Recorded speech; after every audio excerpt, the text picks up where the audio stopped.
एक ऐसा serial killer जिसने अपने पिता को मारकर उसका दिल निकाल लिया था और उसे कच्चा ही खा गया था।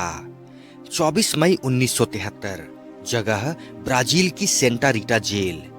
एक 19 साल का लड़का जेल में बंद अपने पिता से मिलने पहुंचता है।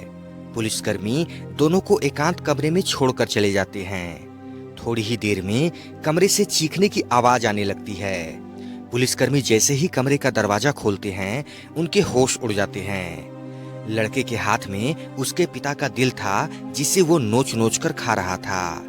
फर्श पर चारों तरफ खून बिखरा पड़ा था और पिता की लाश जमीन पर पड़ी थी। लड़के ने उस धारदार हथियार से पिता की हत्या कर दी थी, जिसे वो छिपा कर लाया था। जुर्म की दुनिया में आज बात होगी एक ऐसे सीरियल किलर की जिसे ब्राजील के लोगों ने सिर आंखों पर बिठाया। वजह ये थी कि उसके ज्यादातर शिकारी अपराधी या भ्रष्टाचारी थे। उसने हत्यारों, बलात्कारियों, ड्रग डीलरों, धोखेबाजों, चोरों और ऐसे ही 100 लोगों को मौत के घाट उतारा। ब्राजील के इस सीरियल किलर का नाम पेड्रो रोड्रिग्स है। पेड्रो रोड्रिग्स ने जेल में अपने पिता की हत्या इसलिए की क्योंकि उसके पिता ने उसकी मां और बहन की पीट पीट कर हत्या कर दी थी। अपनी मां और बहन की हत्या से उसे गहरा सदमा हुआ और उसने पिता को खत्म करने की ठानी। पिता की हत्या के जुर्म में पुलिस ने उसे गिरफ्तार कर लिया। गिरफ्तार होने के बाद पेड्रो को एक बलात्कारी सहित 2 अन्य अपराधियों के साथ पुलिस की गाड़ी में कोर्ट ले जाया जा रहा था। जब पुलिस ने कोर्ट पहुंचकर गाड़ी का दरवाजा खोला तो उन 4 कैदियों में एक की मौत हो चुकी थी। दरअसल पेड्रो ने बलात्कारी कैदी की हत्या कर दी थी। इसलिए इस सीरियल किलर को सबसे अच्छा हत्यारा या परफेक्ट साइकोपैथ के नाम से भी पुकारा जाता है। दोस्तों, आज की वीडियो में आप ऐसे ही रहस्यमय और अजीबोगरीब घटनाओं तथा फैक्ट्स के बारे में जानेंगे, तो वीडियो के अंत तक जरूर बने रहें दोस्तों।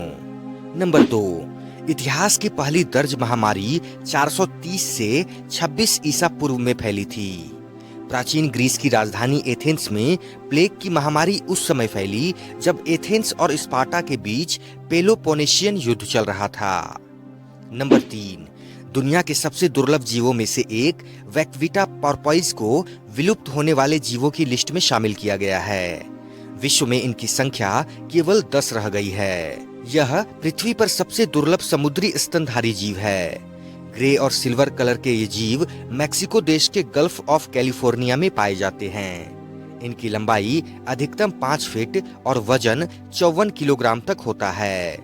शिकारियों के जाल में फंसने के कारण इनकी संख्या लगातार कम होती जा रही है। नंबर 4, वेटिकन सिटी के बाद फिलीपींस दुनिया का इकलौता ऐसा देश है जहां कैथोलिक ईसाइयों को तलाक लेने की इजाजत नहीं है। कहने को तो इसके लिए कुछ नियम हैं, लेकिन हकीकत ये है कि इनका होना या न होना बराबर है। दरअसल फिलीपींस कैथोलिक देशों के एक समूह का हिस्सा है। कैथोलिक चर्च की वजह से ही इस देश में डाइवोर्स का कोई कानून नहीं है। यहाँ तलाकशुदा कैथोलिक होना अपमानजनक माना जाता है। पोप फ्रांसिस ने फिलीपींस के धर्म गुरुओं से अपील की थी कि जो लोग तलाक लेना चाहते हैं उन्हें इसका हक मिलना चाहिए, लेकिन फिलीपींस के ईसाई धर्म गुरुओं ने पोप की इस अपील को अनसुना कर दिया था। नंबर 5, अमेरिका के मिशिगन में एक ऐसी जगह है जिसे सेंट इग्नास मिस्ट्री स्पॉट कहते हैं। इस जगह की खोज 1950 में हुई थी। जब कुछ लोगों की एक टीम इस जगह की जांच के लिए पहुंची तो उनके सारे उपकरण ही यहां आकर बंद हो गए। कई दिनों के बाद पता चला कि यहाँ 300 वर्ग फीट के इलाके में गुरुत्वाकर्षण बल काम नहीं करता। इस जगह पर खड़े होकर आपको ऐसा लगेगा जैसे आप किसी अंतरिक्ष यान में हों। नंबर 6, दुनिया में तरह तरह के म्यूजिकल इंस्ट्रूमेंट हैं, लेकिन क्या आपने किसी ऐसी बिल्डिंग के बारे में सुना है जो बारिश होने पर संगीत की धुन गुनगुनाने लगती है? सुनने में ये भले ही थोड़ा सा अजीब लगता है, लेकिन ये बिल्डिंग जर्मनी के ड्रेसडेन में मौजूद है और इसे देखने के लिए बड़ी संख्या में पर्यटक यहाँ पहुँचते हैं। इस बिल्डिंग की खास बात यह है कि बारिश होने पर इससे संगीत के स्वर निकलने लगते हैं। हालांकि संगीत को सुनने के लिए पर्यटकों को बारिश का इंतजार करना पड़ता है। रूड गोल्डबर्ग मशीन से प्रेरित होकर मूर्तिकार एनेट पॉल और डिजाइनर क्रिस्टोफ रोस्नर तथा आंद्रे टेम्पल ने इस बहुमंजिला इमारत को एक शानदार संगीत वाद्य यंत्र में बदल दिया। बिल्डिंग की दीवार को नीले रंग से पेंट किया गया है। फिर पूरे दीवार पर अलग अलग म्यूजिकल इंस्ट्रूमेंट लगाए गए हैं, जिन्हें इतनी चतुराई से लगाया गया है कि जैसे ही बारिश की बूंदें इस पर गिरना शुरू होती हैं, इससे कानों को सुकून देने वाला संगीत बजने लगता है। नंबर 7, जर्मन तानाशाह एडोल्फ हिटलर को वर्ष 1939 में स्वीडन के एक सांसद ने नोबेल शांति पुरस्कार के लिए नामित किया था। हिटलर को दूसरे विश्व युद्ध का खलनायक माना जाता है। उसने 60 लाख से अधिक यहूदियों की हत्या करवाई थी। द्वितीय विश्व युद्ध में 1 करोड़ से अधिक लोग मारे गए थे।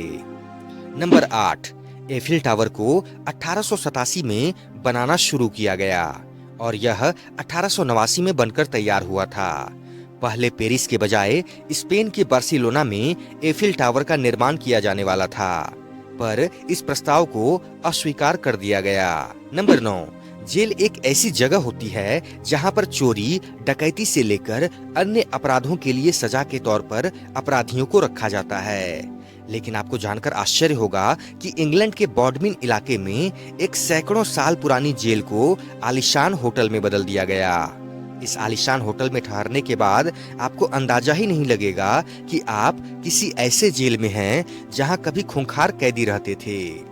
वहीं इस होटल के बगीचों में टहलने के दौरान आपको ऐसा बिल्कुल नहीं लगेगा कि यहाँ कभी कैदियों को फांसी पर लटकाया जाता था। 240 साल पहले जॉर्ज तृतीय के जमाने में इस जेल का निर्माण किया गया था, जिसे साल 1920 में बंद कर दिया गया। फिलहाल इस जेल को 70 कमरों के आलीशान होटल में बदल दिया गया है। जेल को होटल का रूप देने में 6 साल का समय लगा और 5 करोड़ पाउंड यानी करीब 516 करोड़ रुपए खर्च हुए। इस होटल में एक रात रुकने का किराया लगभग 20,000 रुपए है। नंबर 10, आमतौर पर पुराने आईफोन मॉडल्स की नीलामी होती है और इसके लिए बकायदा बोली भी लगाई जाती है। बेस प्राइस से शुरू हुई बोली 32 लाख रुपए तक पहुंच गई, जबकि ये फर्स्ट जनरेशन आईफोन था और एप्पल ने इसे 2007 में लॉन्च किया था। खास बात यह है कि ये एक अनसील्ड फोन था जिसे अभी तक ओपन नहीं किया गया था। जब फोन की नीलामी शुरू हुई तो इसकी बिड 32 लाख पहुंच गई, जिसने सबको हैरान कर दिया। नंबर 11, इटली में एक परिवार ऐसा है जिन्हें चोट में दर्द का एहसास ही नहीं होता। उल्टा इस परिवार का एक सदस्य तो ऐसा था जो पैर टूटने के बावजूद स्की के मजे लेता रहा। खबरों के अनुसार इस परिवार की 3 पीढ़ियों के 6 सदस्य ऐसे हैं जिन्होंने कभी दर्द का एहसास ही नहीं किया। इस परिवार में उनकी 78 साल की नानी, उनकी 2 बेटियां जो 50 और 52 साल की हैं और उन बेटियों के 3, 24, 21 और 16 साल के बच्चे शामिल हैं। वैज्ञानिकों को उनकी इस अद्भुत क्षमता के चलते उम्मीद है कि इस परिवार की मदद से दर्द निवारक दवा बनाई जा सकती है। दोस्तों, आशा करता हूँ कि आज की वीडियो आपको अच्छी लगी होगी। अगर वीडियो अच्छी लगी हो तो लाइक करें, कमेंट करें, शेयर करें और प्लीज दोस्तों चैनल को सब्सक्राइब जरूर करें। अभी भी जितने लोग चैनल पर आते हैं उनमें से 75% लोगों ने चैनल को सब्सक्राइब नहीं किया हुआ है दोस्तों, तो प्लीज चैनल को सब्सक्राइब जरूर करें।